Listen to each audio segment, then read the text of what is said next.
सरकारच्या वतीने advocate general यांनी जोरदार युक्तिवाद केला। बाळासाहेब सराटे आणि भोसले यांनी 50 वर्षापूर्वीच्या GRला आव्हान देत याचिका दाखल केली आहे। दरवर्षी अशा याचिका दाखल करूनही लोक सरकारला जेरीस आणत आहेत। सरकारने आपल्या प्रतिज्ञापत्रात ओबीसी आरक्षणाची बाजू भक्कमपणे मांडली आहे।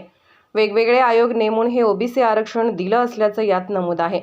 मी यासाठी सरकारचा आभारी आहे। हे पहा, बाळासाहेब सराटे आणि भोसले या दोन पिटिशनरनी संपूर्ण ओबीसी आरक्षण हे घटनाबाह्य आहे आणि ह्याला कुठलाही अधिकार नाही आहे आणि कुठलं सर्वेक्षण झालेलं आहे, आयोगाचं रिकमेंडेशन नाही आहेत, अशा प्रकारचे आरोप करून हे ओबीसी आरक्षणातून ह्या जमाती बाहेर काढल्या गेल्या पाहिजेत असे एक षडयंत्र जे आहे ते हे करून त्यांनी ह्या याचिका दाखल केलेल्या आहेत। आणि ह्या याचिकेला आज मी स्वतः आज हायकोर्टमध्ये उपस्थित होतो।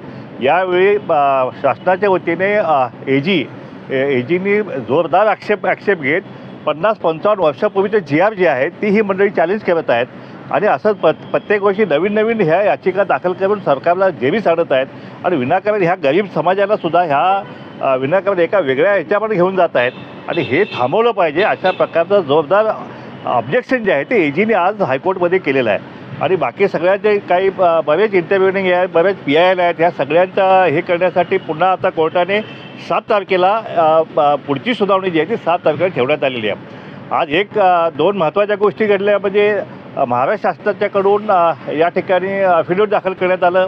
त्यामध्ये महाराष्ट्र शासनानं ओबीसीची बाजू स्ट्रॉंगपणे मांडलेली आहे।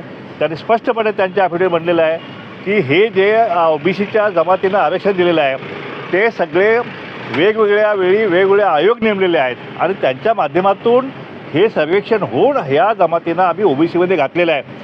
कुठल्याही ओबीसी जमातीला असं बेकायदेशीररित्या घातलेलं नाही आणि अशा प्रकारे महाराष्ट्र शासनाने ओबीसींची बाजू समर्थपणे जी आहे त्या ॲफिडेव्हिटमध्ये मांडलेले आहे। मी महाराष्ट्र शासनाचं त्यांचा मी आभार मानेन।